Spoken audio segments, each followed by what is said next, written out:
623장 주님의 시간에.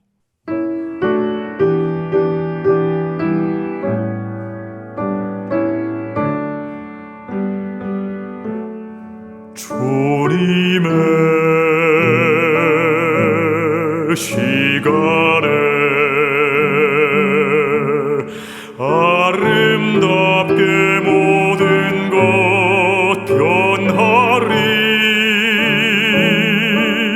주님 나의 갈 길을 인도하여 주시니 주의 뜻을 따라서 살리라.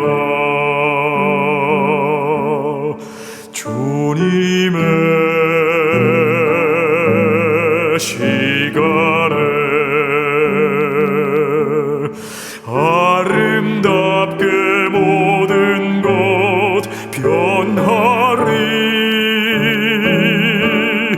나의 정성 다하여 주를 찬송하오니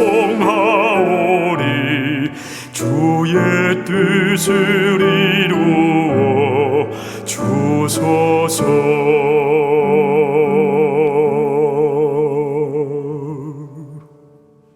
제3장.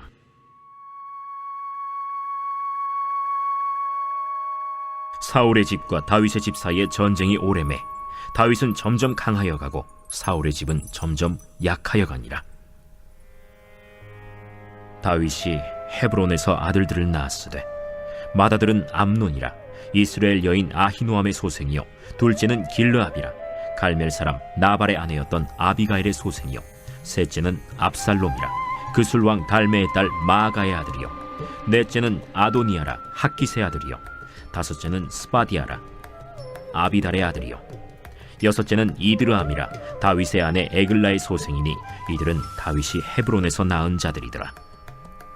사울의 집과 다윗의 집 사이에 전쟁이 있는 동안에 아브넬이 사울의 집에서 점점 권세를 잡으니라. 사울에게 첩이 있었으니 이름은 리스바요 아야의 딸이더라. 이스보셋이 아브넬에게 이르되 내가 어찌하여 내 아버지의 첩과 통간하였느냐 하니 아브넬이 이스보셋의 말을 매우 분하게 여겨 이르되 내가 유다의 계머리냐? 내가 오늘 당신의 아버지 사울의 집과 그의 형제와 그의 친구에게 은혜를 베풀어 당신을 다윗의 손에 내주지 아니하였거늘.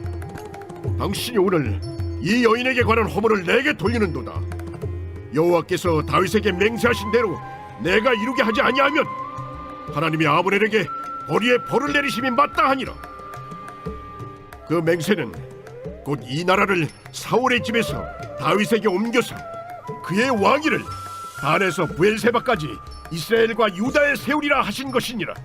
하매 이스보셋이 아브넬을 두려워하여 감히 한마디도 대답하지 못하니라. 아브넬이 자기를 대신하여 전령들을 다윗에게 보내어 이르되 이 땅이 누구의 것이니까? 당신은 나와 더불어 언약을 맺사이다. 내 손이 당신을 도와 온 이스라엘이 당신에게 돌아가게 하리이다. 하니 다윗이 이르되 좋다. 내가 너와 언약을 맺거니와 내가 네게 한 가지 일을 요구하노니 나를 보러 올 때 우선 사울의 딸 미갈을 데리고 오라. 그리하지 아니하면 내 얼굴을 보지 못하리라 하고 다윗이 사울의 아들 이스보셋에게 전령들을 보내 이르되 내 처 미갈을 내게로 돌리라. 그는 내가 전에 블레셋 사람의 포피 100개로 나와 정언한 자니라. 하니 이스보셋이 사람을 보내 그의 남편 라이스의 아들 발디엘에게서 그를 빼앗아오매 그의 남편이 그와 함께 오되 울며 바후림까지 따라왔더니 아브넬이 그에게 돌아가라 함에 돌아가니라. 아브넬이 이스라엘 장로들에게 말하여 이르되 너희가 여러 번 다윗을 너희의 임금으로 세우기를 구하였으니 이제 그대로 하라. 여호와께서 이미 다윗에 대하여 말씀하시기를 내가 내 종 다윗의 손으로 내 백성 이스라엘을 구원하여 블레셋 사람의 손과 모든 대적의 손에서 벗어나게 하리라 하셨음이니라. 아브넬이 또 베냐민 사람의 귀에 말하고 아브넬이 이스라엘과 베냐민의 온 집이 선하게 여기는 모든 것을 다윗의 귀에 말하려고 헤브론으로 가니라.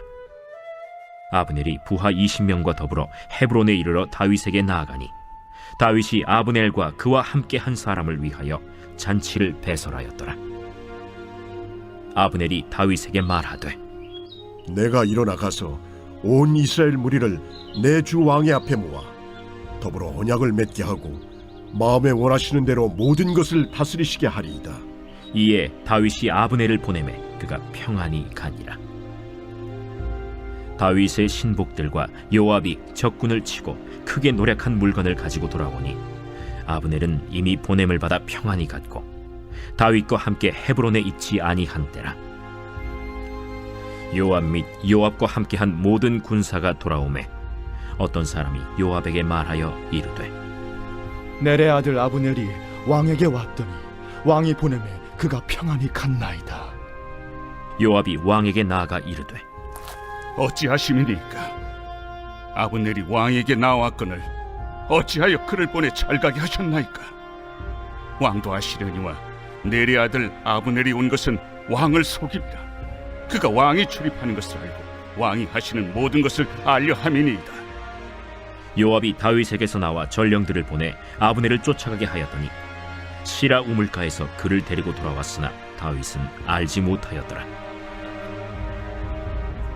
아브넬이 헤브론으로 돌아오매 요압이 더불어 조용히 말하려는 듯이 그를 데리고 성문 안으로 들어가 거기서 배를 찔러 죽이니 이는 자기의 동생 아사헬의 피로 말미암음이더라.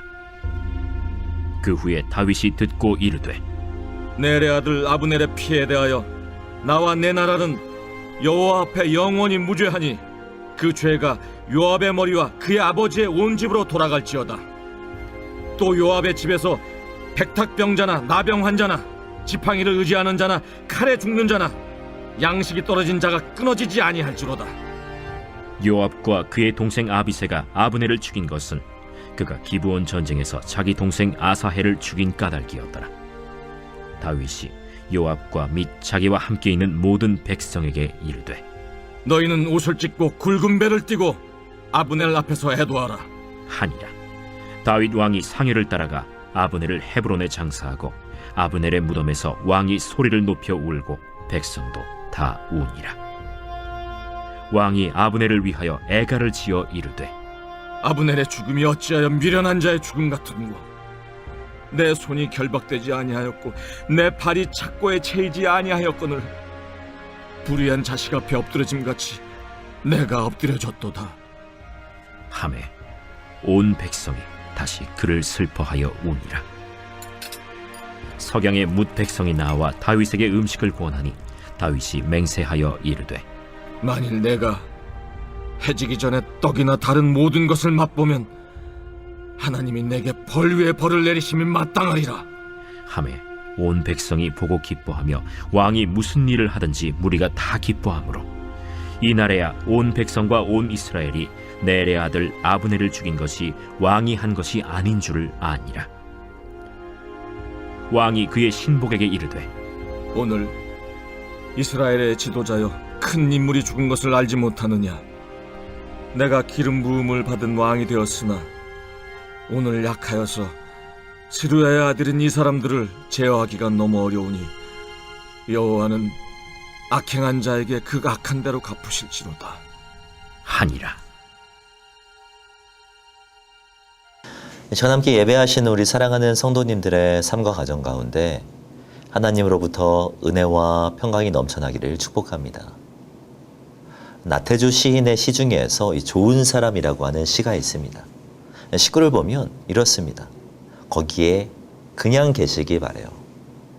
그 자리 오래 지키고 계시기 바래요. 생각나면 이쪽에서 언제라도 찾아가겠습니다. 사람은 누구나 풍파를 겪습니다. 가정도 교회도 어려울 때가 있는 것이 사실이죠. 그럼에도 불구하고 이 자신의 자리를 지키면서 묵묵히 그 자리에서 버텨내는 것이 얼마나 귀한 태도인지 모르겠습니다. 수많은 사람들이 거기를 이정표로 삼고 이 다음으로 넘어갈 수 있도록 이 산등성이든 비탈길이든 각자 세워진 위치에서 이 비바람을 맞으면서 마치 표지판처럼 서 있는 것은 의미 있는 일이죠. 서 있다 보면 지루하기도 하고 내가 왜 여기 있어야 하나 생각도 들고 빨리 이 일을 끝내고 싶다는 생각이 들기도 할 것입니다. 그러나 하나님의 계획과 하나님의 능력을 인정하는 사람이라면 힘들고 지치는 상황 속에서도 하나님께서 있으라고 한 그 자리에서 서 있는 것 자체가 큰 복인 것이죠. 다윗은 하나님을 신뢰하며 기다릴 줄 아는 사람이었습니다. 다윗이 기다린 것이 무엇입니까? 이스라엘의 왕이 되는 것 아닙니까? 사무엘상 16장을 보면 하나님께서는 사울을 버리고 이 다윗을 택하셔서 기름 부어 주셨습니다. 자신의 마음에 합한 자였던 이 다윗이 왕이 될 것이라고 약속하여 주신 것이죠. 그러나 그는 왕이 되지 못했고 약 10년의 시간이 흘렀습니다. 그리고 헤브론의 지도자가 된 후에도 또 다시 6년이 넘는 시간이 흐르게 되죠. 오늘 본문 2절 이하를 보면 그가 헤브론에서 정략적 결혼으로 인하여서 낳게 된 아들들을 기록하고 있는데요. 그 수가 자그마치 6명이나 되는 것을 볼 수 있습니다. 그러니까 이 6명의 아들을 낳을 때까지도 하나님의 약속은 성취되지 않은 것이죠. 그러나 다윗은 기다렸다는 거예요. 하나님의 역사와 하나님의 때, 하나님의 타이밍을 기다릴 수 있는 믿음이 이 다윗에게는 있었다라는 것이죠. 오늘 본문을 보면 그의 기다림이 틀리지 않았음을 잘 드러내고 있습니다. 다윗이 온 이스라엘의 왕으로 세워지기 위해서는 이 사울 왕과의 몰락이 있어야 하는데요. 오늘 본문 1절을 보면 사울의 집과 다윗의 집 사이에 전쟁이 오래매 다윗은 점점 강하여 가고 사윗의 집은 점점 약하여 가니라 라고 말씀하죠. 이어지는 말씀을 보면 하나님께서 이 사울의 집을 어떻게 점점 약해지게 하셨는지를 소개하고 있는데요. 사울 왕가의 실권을 쥐고 있었던 이 아브넬이라고 하는 군대 장관이 있었습니다. 그는 이 사울 왕이 죽은 후에 사울의 첩이었던 리스바라고 하는 이 여인을 취하는 이 폐역 행위를 저지르게 되죠. 그 모습을 불쾌하게 여긴 사울의 아들 이스보셋이 아브넬을 아주 강력하게 책망합니다.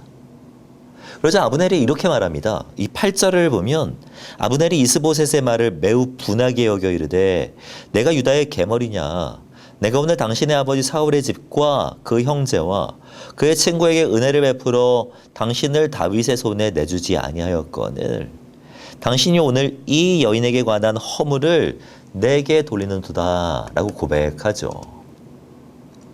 방귀 낀 놈이 성낸다라는 말처럼 아브넬은 자신이 잘못을 하고도 인정하지 않았습니다.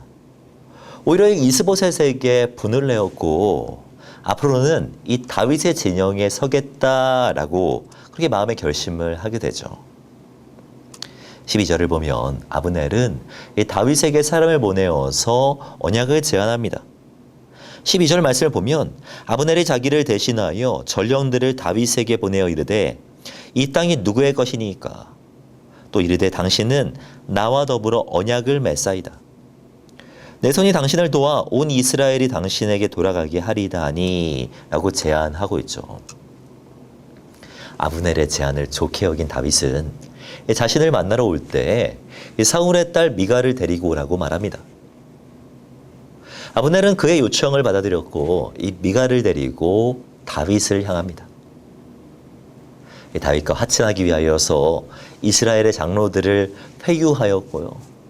베냐민 지파를 찾아가서 설득하는 성과도 거두게 됩니다. 아브넬은 20명의 부하들과 함께 이 헤브론에 있던 다윗 왕 앞에 서게 됩니다. 그리고 다윗은 그들을 위하여 잔치를 베풀어 주었고 그들은 극진한 대접을 받고 다시금 본국으로 돌아가게 되죠. 두 사람의 언약으로 언약으로 일이 마무리되는 것처럼 보였지만요. 그때 문제가 벌어지게 됩니다.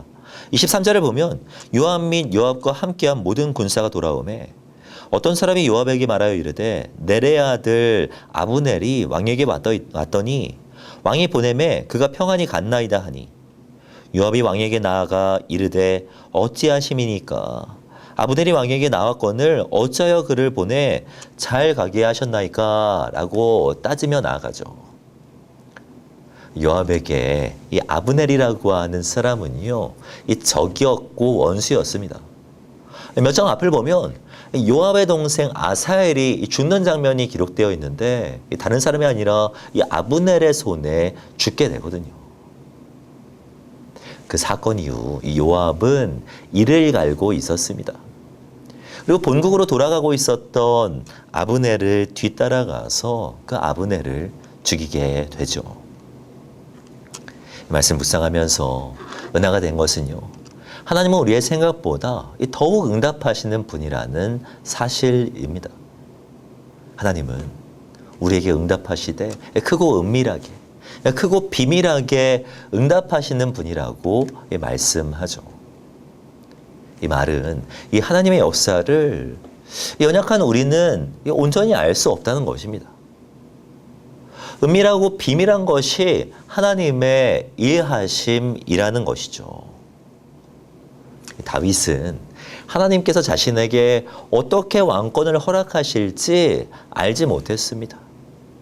아브넬과 이스보셋의 분란을 예상하지 못했어요. 아브넬이 자신을 찾아올 것이라고 생각하지 못했습니다. 아브넬이 돌아가는 길에 이 요압의 손에 죽게 될 것이라고 전혀 예상하지 못했죠. 그러나 하나님은 이 놀라운 일들을 아주 세밀하게 이루어 주셨습니다. 우리는 알 수 없으나 하나님은 우리를 향한 계획을 가지고 계신다라는 것이죠. 가장 선한 길로 우리를 인도하시는 분이 우리 하나님 아닙니까? 우리가 해야 할 일이 있다면 이 다윗과 같은 하나님을 신뢰하며 기다리는 태도가 필요하다는 것입니다. 하나님의 때와 하나님의 놀라운 역사를 기다리는 것이 우리 가운데 있어야 한다는 거죠. 요압이라고 하는 사람은요, 하나님의 방법을, 하나님의 때를 기다리지 못했습니다. 자기의 뜻대로 아브넬을 찾아가 그를 스스로 죽이게 되죠. 그러나 다윗은 달랐습니다. 그는 하나님께서 하실 것을 신뢰하며 끝까지 기다리지 않았습니까? 우리에게도 이런 믿음이 필요합니다. 믿음이란 이 보이지 않는 길에 발을 내딛는 것도 믿음이지만요, 이 기다려야 할 때 기다리는 것 또한 하나님께서 기대하시는 믿음이라고 할 수 있죠. 때로는 우리의 삶 속에 기다려야 할 때가 있습니다. 대표적인 예가 이 가족 구원의 문제 아닙니까? 추석을 앞두고 이 가족 구원 문제 때문에 마음 한구석이 편하지 않은 분 계실 것입니다. 기도하고 복음을 전해도 바뀌지 않는 가족들 때문에 마음이 아픈 분도 계시겠죠. 그럼에도 불구하고 기다리고 버티셨으면 좋겠습니다. 겸손과 사랑으로 섬기고 주님의 마음으로 기도하며 기다리는 것이 그럼에도 불구하고 필요하다는 거예요. 주님은 다윗을 결코 외면하지 않으셨습니다. 그를 향한 크고 비밀한 일을 나타내 보여주셨죠. 주님은 우리의 삶에도 동일하게 역사하실 것입니다. 그런 주님을 신뢰하며 오늘도 믿음으로 버티시고 그 믿음으로 이 오늘 하루하루를 승리하며 살아가시는 저와 성도님들이 되시기를 주님의 이름으로 축복합니다. 기도하겠습니다. 사랑하는 내가 충만하신 하나님, 우리를 향한 주님의 계획을 신뢰하며 오늘을 살아내는 우리들이 되게 하여 주시옵소서. 때로는 삶 속에 더디고 지루한 문제들이 있습니다. 질병의 문제, 가족 구원의 문제, 재정적인 문제들까지 우리의 삶에 자리할 때가 있습니다. 이러한 어려움 속에서도 주님을 믿는 믿음 잃지 않게 하시고 주님을 신뢰하며 승리하는 우리들이 되게 하여 주시옵소서. 주님의 뜻이 우리의 삶 속에 이루어질 때까지 기다릴 수 있는 믿음을 허락하여 주시옵소서. 오늘부터 추석이 시작됩니다. 주님과 함께 평안한 명절 되게 하시고 겸손한 마음으로 서로를 섬기며 복음의 열매들을 맺어가는 귀한 시간들이 되게 하여 주시옵소서. 그렇게 인도하실 주님을 기대하오며 이 모든 말씀 주 예수 그리스도의 이름으로 기도하오며 지금은 우리 주 예수 그리스도의 은혜와 하나님의 사랑과 성령님의 교통하심이 이 시간 함께 예배하시는 우리 사랑하는 성도님들의 머리 위에 지금으로부터 영원까지 함께 있을지어다. 아멘.